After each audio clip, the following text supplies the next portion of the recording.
All right. Welcome back, everybody. I just want to let you know that the EntreArchitect Community Annual Meeting is coming up November 1st through 3rd in Austin, Texas. And today I wanted to give you a chance to meet one of our partners that are helping to make this event a reality. If you haven't heard about it before, what I'm talking about is the EntreArchitect Community Annual Meeting, and it is the business conference for entrepreneur architects. In fact, it's the first ever live conference that's dedicated just to you, just to small firm entrepreneur architects. I started this live stream series related to the conference about a month and a half ago, I guess, to first introduce you to our speakers and to preview their talks and all the things that are going to make this a must attend event. And now, as I said, I'm bringing our partners into the mix. So good afternoon or good morning, depending on where you are in the world. My name is Jeff. I'm the Vice President of Community Development at EntreArchitect. It's the largest worldwide community of entrepreneur architects. And I'm also the host of Context and Clarity Live. Today, I am honored to be joined by Roger Silvera. He's a financial services and insurance professional at New York Life, and he's based in Tampa, Florida. So, Roger, first, thank you for partnering with EntreArchitect on the upcoming conference. We can't do this without you. And second, thank you for joining me here today. Jeff, it's an honor and a privilege, and thank you for all you do for EntreArchitect and for all small business architectural firms around the country. You and Mark and all the team have done an incredible job creating a vision for small business architectural firms and building value, and I'm honored just to be able to support and share some information with you guys today. No, thank you for that. It's great to have you on the team, by the way. Thank you. Like I said, we couldn't do this without you, and I love some of the synergies that we're going to talk about here. So, since everything that we do is about people and relationships, I mean, here we are, face to face, sort of via Restream or via Zoom, virtually at least. Right. Why don't we just start the conversation with who are you? I gave us a one sentence introduction, but who are you and why do you do what you do? So I'll answer this by way of background. My father was an architect, and growing up in a family of architects and engineers, there's a great affinity for architectural design in the engineering space and so forth. So as we were mentioning offline, I have a big affinity for sports stadiums and architecture and design around those, and just a fascination from sports stadiums around the world, for that matter, that I've been to and see, being sprung up of, these different projects being sprung up. And I have a great fascination for all that, and a great love for what architects do is really create visions, create, things from nothing, from their own mind into something tangible on a piece of paper, a blueprint, and then executing that with a team. And it takes very, very detailed level of skill. It takes vision, it takes communication, it takes all those components to be able to create the structures and the obviously the projects that you execute. And I just have a great deal of affinity and fascination for that. So that's kind of obviously why I'm here. By way of background, I've been in the industry 22 years in the financial services space, and I like to think of myself as somebody that designs and executes financial strategies for our clients. Most of our clients are small business owners and high-level high-earning executives. In particular, business owners that are in the architectural, construction, and engineering space.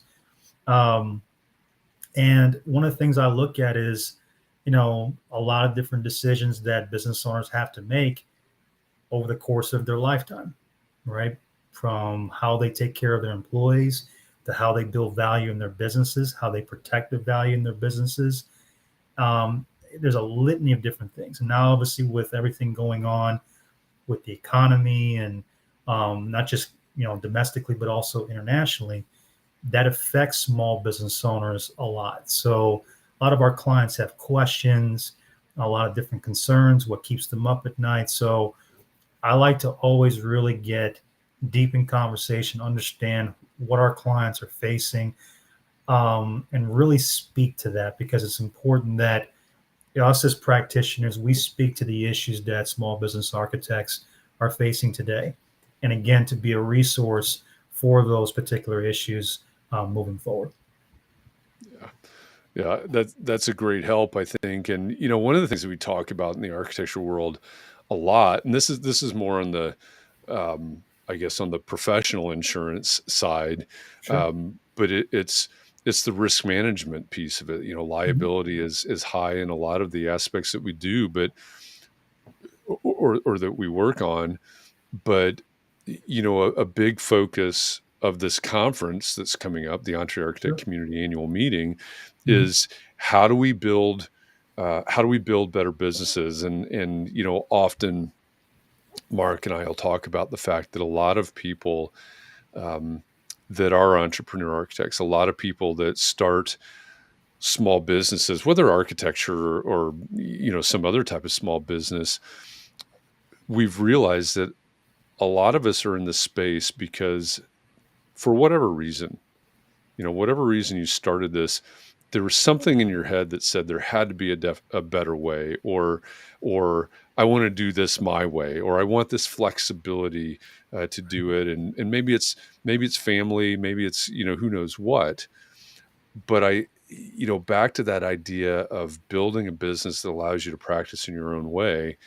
I think what you're talking about and what you do gives me sort of that assurance and that backup and that foundation to say, okay, whatever growth means to me, I can figure out how to do it. And as you were talking about the taking care of your employees, or even if it's a sole practitioner, taking care of your family and all those things, I think that's where the real value comes into what you're talking about. Is there's another part of this that we need to support, and you're here to help us figure that out.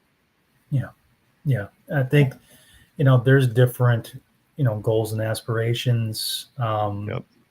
From what I've learned, and these are things that obviously I've picked up, a lot of the firms that I've seen are family owned, um, second, third, fourth generation, firms that, especially here in Tampa, that firms that have been around for decades.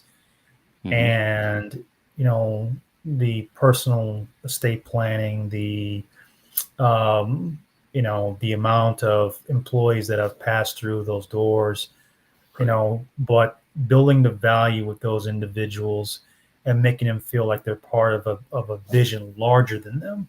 Hmm. And one Yeah, question I ask in a lot of business owners is, do your employees feel valued?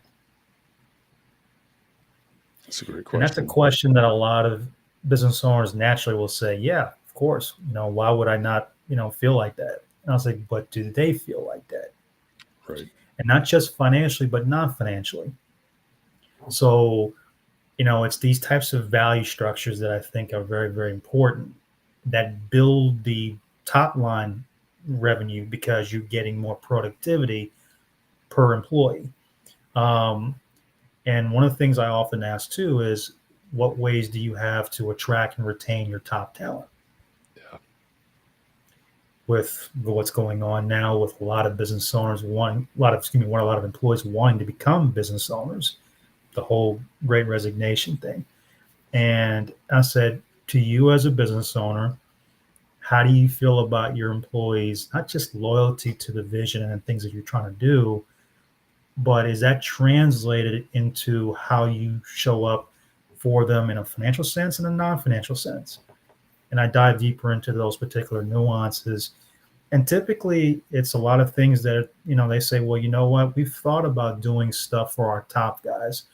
There might be a key person that they have there that's, they've been around for 5, 10, 15 years or so. And I said, that individual is extremely invaluable to your organization. Hmm. It takes a lot of time, a lot of energy, and a lot of money potentially to replace that individual moving forward. Yeah. What ways do you have to incentivize that individual to remain in your organization for years to come, but putting your money where your mouth is, right? Uh, Yeah. Now, and so those are things that we bring up in the course of our conversations with small business owners. Yeah, I think that's super important right now. I mean, like you Mhm. said, recruiting and retention, it's incredibly competitive. Yes. It's something that a lot of firms are blessed that they're so busy right now, but Yes. suffering because they're so busy. And they need to hire, they're afraid to hire, they can't find the right talent. Whatever their situation is. And one thing I want to ask you about Sure. in relation to that is Sure. because we were having a conversation about this several days ago. We're now to the point where we see that the reality is we have 4 to 5 distinct different generations in the workplace at the same time. And whether you go from the baby boomers down to Generation Z, each one of those generations comes with their own sets of values, their own sets of needs, their own reality. So when you're talking to business owners, maybe it's a baby boomer generation business owner that's, let's just say they've got 5 more years before they want to transition out, Yeah. and they're having to attract and retain, or wanting to attract and retain, maybe millennial generation or Gen Z Yep. younger talent, Yep. which has a completely different perspective maybe than they do. Yep. How does that conversation go? How do you help me figure out, okay, what is the appropriate way, when it deals with finances, and what's in your realm, that piece of it. What's a strategy for approaching that? If you look at millennials, many millennials like to learn. Consequently, I think a lot of people like to learn, but Sure, sure. specific to millennials, they love to learn. And I often ask business owners, I said, what programs do you have in place to nurture Oh, that's a great your question. employees? And that's a huge word, Jeff, nurture, because essentially that's what they're doing. As the owner of a small business architectural firm, no matter if you have 15 employees or 150 employees or 500 employees, Yeah, you're nurturing those individuals. Those are people that are underneath your tutelage. They're coming up through the ranks and they're learning the skill sets and things of that nature and whatnot. And the one thing that you can do is offer things like financial literacy programs, mm, educational programs that are conducive and in line with things that millennials would want to know about. Maybe even curriculum that might be suited more for your, I guess, the lack of the term more senior sure. associates that are maybe in their 40s and 50s that maybe have a different set of issues, but those can be customized. And that doesn't cost a firm 1 cent to do. And it's a value add. It shows them that you appreciate them. And again, you're nurturing them beyond the scope of them as an employee. You're nurturing them as part of, their overall holistic person. Yeah. Um, we have a lot of fun doing those. We call them lunch and learns, where we'll do them virtually just like this. I love doing that because you get to hear different perspectives. Families that, hey, I just had a new baby or whatever the case may be, or I just moved to the area.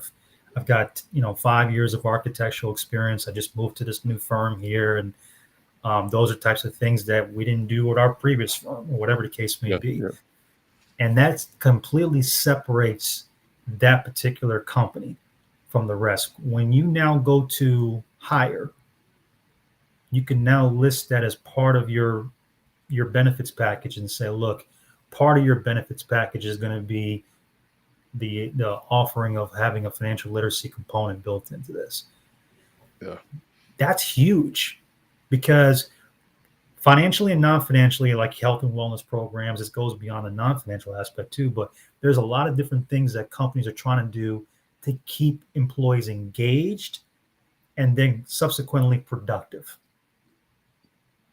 Yep. Because, okay, well, how do I grow my top line revenue? Or do your employees feel appreciated? That's a question I would just naturally go to. I was like, do your employees feel appreciated? Well, I guess. When's the last time you talked to them? Right. Have you Literally, like asked? from you getting out beyond your desk and you've actually spoken to them on a name by name basis. Do you know their families? Do you know what they do? Do you know what they like to do? Maybe they don't. You know what they don't like. Are they part of your family essentially? And that's more core to leadership than Right. anything else.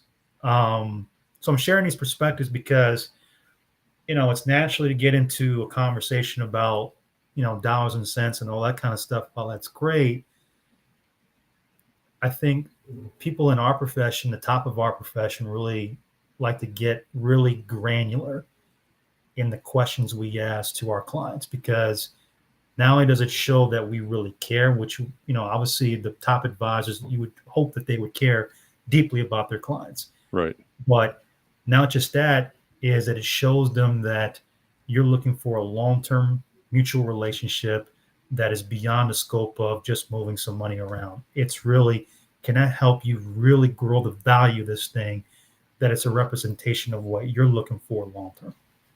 Yeah. Yeah. I think that's an excellent point. And going back to the financial literacy idea, it reminded Sure. me yesterday on Context and Clarity Live, Mm-hmm. we talked with Joyce Martyr, who is a psychotherapist, and her book is called The Financial Mindset Fix. Okay. And as her book walks you through different mindsets and basically a program for working on your mindsets as they relate to your finances.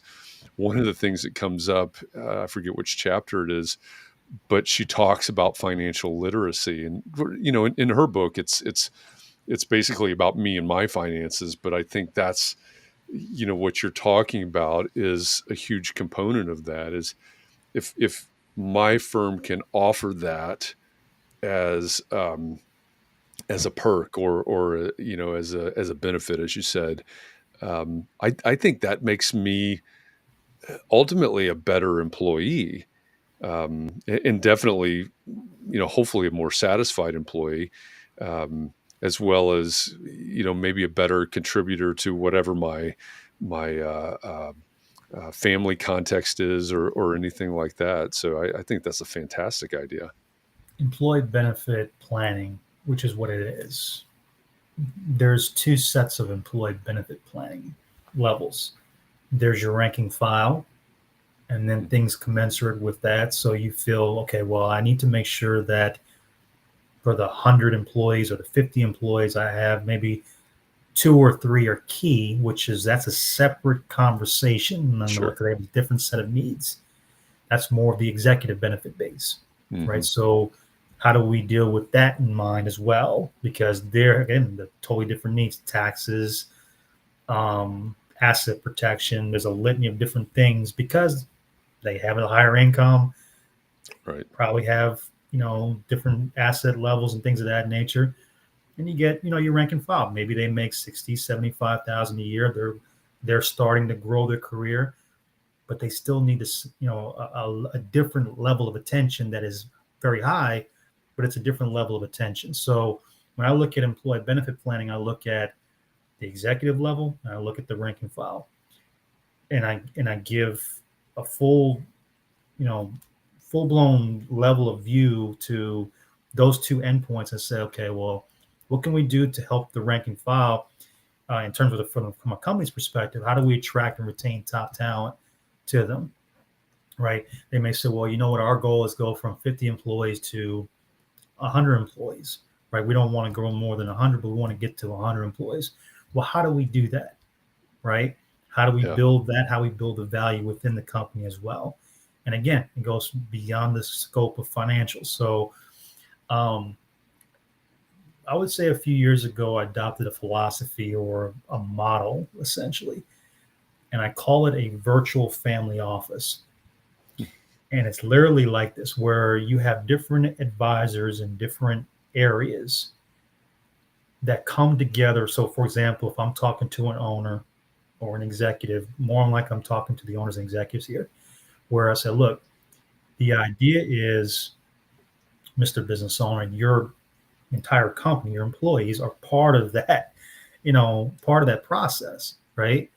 And so, how do we introduce to you services that are commensurate with the goals and objectives that you have in these different areas, but they're aligned together in a proactive and comprehensive way? You know, so like for example, I'll talk to them about their CPA. Maybe they have a tax attorney. Maybe they need asset protection, or they need to have a goal of or is concerned about asset protection. It might be they have philanthropic interests, right? These different individuals can come in to provide those insights, but part of the greater overall spectrum of doing something that's more holistic in nature. And I can tell you, Jeff, that that's a model that served our best clients because they're more engaged, and they also feel like they're part of the discovery. They don't feel like it's on them to find these individuals. And even though if they have them, none of them are talking to each other more than Right. likely. Right. Is how can we get those individuals talking more in a sense where they can make better decisions without large degrees of opinion, right? Well, this guy said this and this guy said that and this guy, so I don't know who to believe. Right. We want to eliminate all that. We want to get to a point where your team is on the same page working for you to deal with a lot of these different issues that you're facing as a business owner, or for that matter as an executive. Yeah. Yeah. That makes a lot of sense. So, along those lines, let me ask you this. Mhm. Um, and we can think about even going down to a sole practitioner or a firm that maybe has a couple of employees. You could Sure. even go that small. But Yeah, of course. what's the best piece of advice, or maybe the first piece of advice that you have for an entrepreneur architect that wants to build not even a better business for themselves, but uh, build in all of these protections, whether it's for themselves or for their employees? What's the best piece of advice you have for them? Being open-minded would be the Okay. first thing I would say. You don't Yeah. know what you don't know, Right. and as business owners, we have a tendency to get stuck in our own set of ways. Hmm. That'd be the first thing I would say. Be open-minded. It's very difficult to talk to a closed mind. Can't Sure. do it. And it's the same thing when you're communicating, with projects. If the you know the construction part of it, the end, all those folks talk to each other. They Right. have to in a project. They have to. If one person is not communicating, well, the project falls apart. Yep. That's a good point. So they have to be open-minded to information. And then the other thing too is they have to um, communicate their ways of I'll just say their views in an open Right. form where there's no judgment, right? They feel comfortable in doing that. Some clients are not like that. They're very reserved and things of that nature. Yeah. The more we are able to understand about your situation, the better that we can bring resources to the table to solve those most pressing I call them prioritized goals and objectives. Okay. So, but the first thing is being open-minded.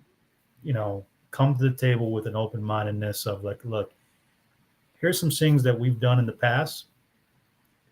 This is some things that are very much a focal point for us here in the future. Given what we're doing now, are we aligned in that direction, or do we need to make some course corrections?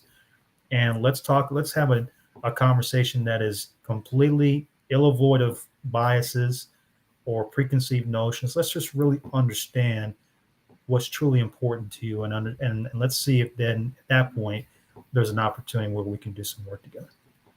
Yeah, yeah, I think that's great advice. Communication and open-mindedness, maybe transparent communication. That's fantastic advice for all of our entrepreneur architects in the community. So there you have it. Roger Silvera, financial professional with New York Life and a partner of the EntreArchitect Community Annual Meeting that's coming up in Austin, Texas, November 1st through 3rd. If you're an architect that wants to learn to build a better business, and you know what Roger has just shared with us over the last 20 minutes or so, I think is really great advice. Thinking about recruiting, retention, what you can do to build your business and support your people.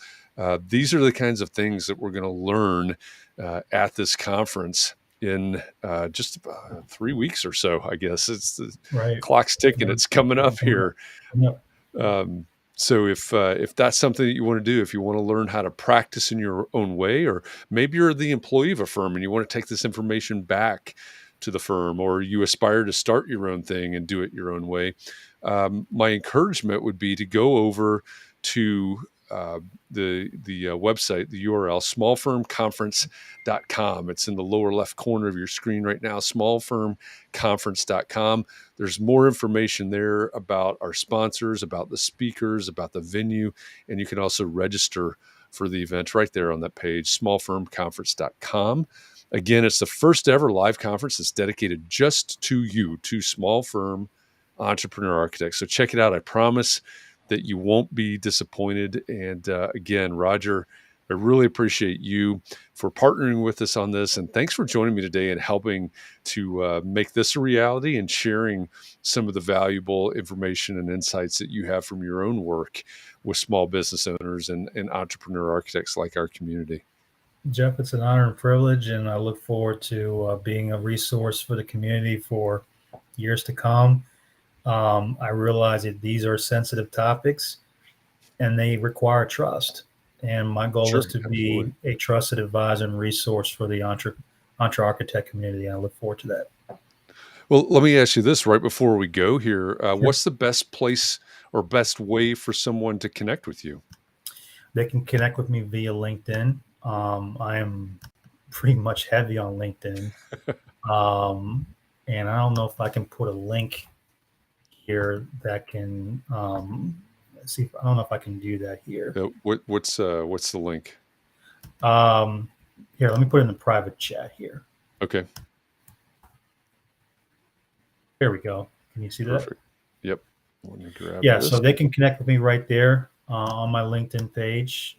Just send me a private message. And yeah, I mean, like I said, my goal is to network as much as I can. I think having what I would love to know really is how did a small business architect, how did they get started in their business? Sure. How did they get to the level that they got to? And what are some of the challenges that they face, not just financially, but non-financially?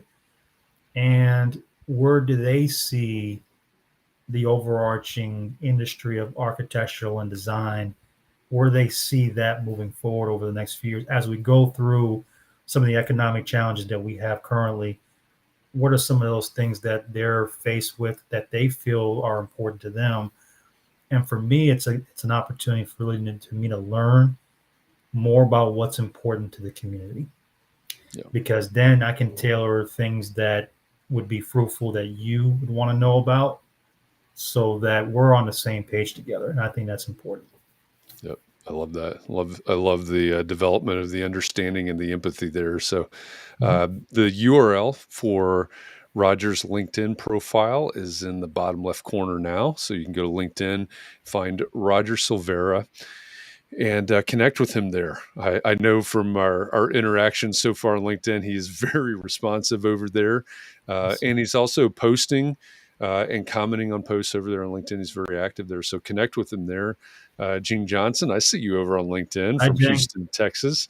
Thanks for listening in today. We appreciate you for joining us. And again, to Roger, thank you for doing this with me today. And for everybody that's out there, either watching live or in the recorded version, which we know a lot of that happens, Thank you. Thanks for being a part of this. Again, smallfirmconference.com is where you can find more information about the EntreArchitect Community Annual Meeting that's coming up in Austin, Texas, November 1st through 3rd. And if you would, go over to LinkedIn, connect with Roger, tell him thank you. Thanks for partnering with us on this event. It's without people like Roger and our other sponsors, including Gene, by the way, we wouldn't be able to pull this off. So thanks to all of you for this, and look for more conversations like this coming up in the next couple of weeks, because the conference starts in about 3 weeks. So you're going to hear a lot more about it. You're going to hear from a lot more of our sponsors, and we'll look forward to those conversations. So Roger, again, thanks. And we'll see all of you out there. We'll see you soon. Thanks, everybody. Have a great Thanks, day. everybody. Pleasure, Jeff. Thank you. Yeah, absolutely.